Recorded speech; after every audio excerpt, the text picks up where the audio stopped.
Los Angeles, 1947. A city known for opportunity, ambition, and new beginnings. But behind the bright lights, a quiet mystery was unfolding, a case that would puzzle investigators and remain unanswered for decades. In the years following World War II, Los Angeles was a beacon of hope.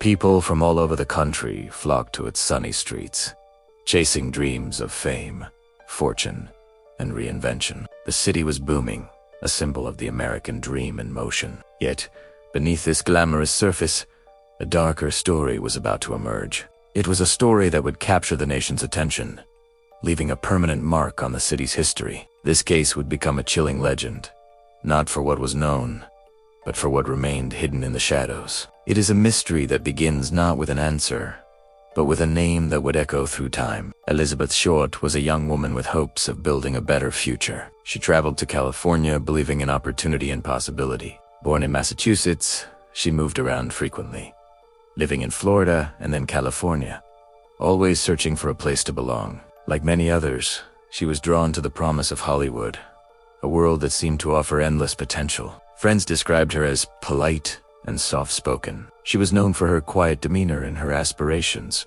however simple they might have been. She worked various jobs, from waitress to cashier, trying to make her way in a competitive city. Her life was one of constant movement, a series of bus stops and temporary lodgings. She was just one of thousands of young people trying to find their footing in post-war America. No one could have imagined that her name, once whispered with hope, would soon become part of a history defined by mystery and unanswered questions. Her journey was meant to be one of quiet ambition, but fate had a different, more somber path in mind. Her story was about to take a turn that would leave an indelible scar on the collective memory of Los Angeles. In January of 1947, on a cool winter morning, local authorities were alerted to a discovery in a quiet, undeveloped area of Los Angeles. A resident walking through the neighborhood noticed something unusual in a vacant lot. What was initially believed to be a discarded object, perhaps a mannequin, was soon understood to be something far more serious. Upon arrival, the first responders quickly secured the area.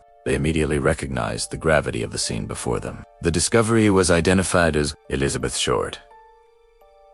The situation immediately raised serious questions for the Los Angeles Police Department. The nature of the scene was unlike anything they had encountered before. Investigators understood that this case was highly unusual and would require careful and meticulous attention. The location itself, an open lot in a residential district, added another layer of complexity.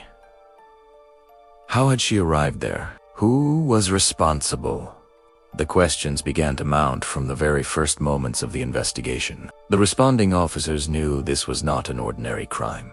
It was the beginning of a case that would demand unprecedented resources and would test the limits of their abilities. The quiet morning had been shattered, and the city was about to be drawn into a puzzle that would endure for generations. News of the case spread rapidly. In an era before instant digital communication, the story traveled through telephone lines and newspaper presses, quickly reaching every corner of the country. Local Los Angeles papers were the first to report on the investigation, and their headlines were stark and compelling.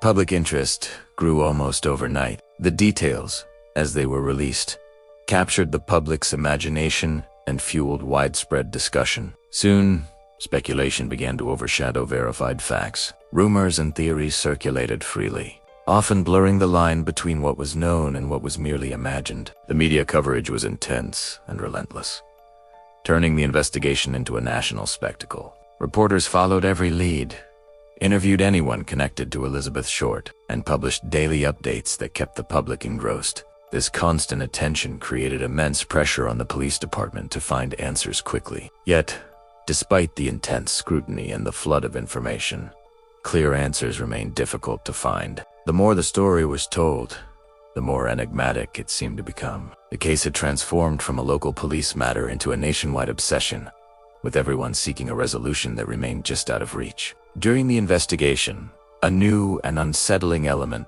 emerged. A series of messages connected to the case were received by news organizations. These communications, purportedly from someone with knowledge of the crime, added a strange and disturbing dimension to the ongoing search for answers. The sender included a collection of items belonging to Elizabeth Short, such as her birth certificate and photographs, lending a degree of credibility to the claims. This Direct communication with the press intensified public concern and added even more pressure to the investigation. Authorities now had to contend not only with physical evidence, but also with a mysterious correspondent who seemed to be taunting them from the shadows. They worked diligently to verify the information contained in the messages, trying to separate genuine facts from deliberate misinformation. Each new letter and package created a media frenzy, further complicating an already challenging case. The identity and motive of the sender became a central part of the mystery, a puzzle within a puzzle that investigators struggled to solve.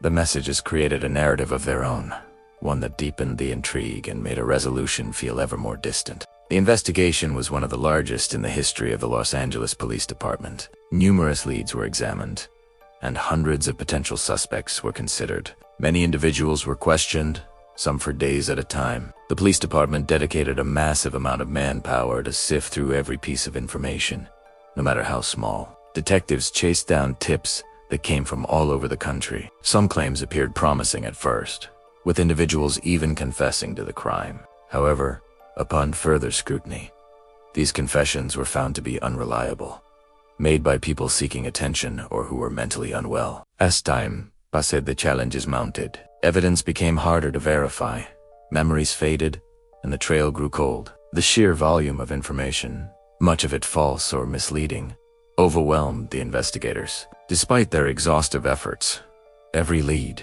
eventually led to a dead end. The initial momentum of the investigation slowed, and the sense of hope for a quick resolution began to fade. The case was becoming a frustrating and intricate web of possibilities with no clear path forward. Despite years of effort from dedicated investigators and the continued interest from the public, the case was never officially resolved. Over the decades, new theories have emerged, and new suspects have been proposed by authors and independent books, documentaries, and articles have explored every conceivable angle.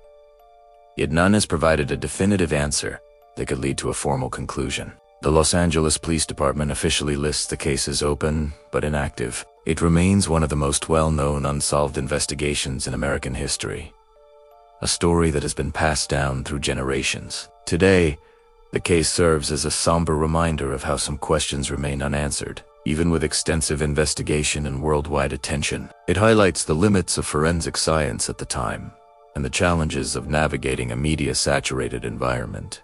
The story of Elizabeth Short is no longer just about a crime. It has become a modern myth, a symbol of mystery itself. It is a quiet testament to the fact that some secrets, once buried, may never be brought into the light. The file remains open, a silent monument to a question that has lingered in the heart of Los Angeles for more than 75 years.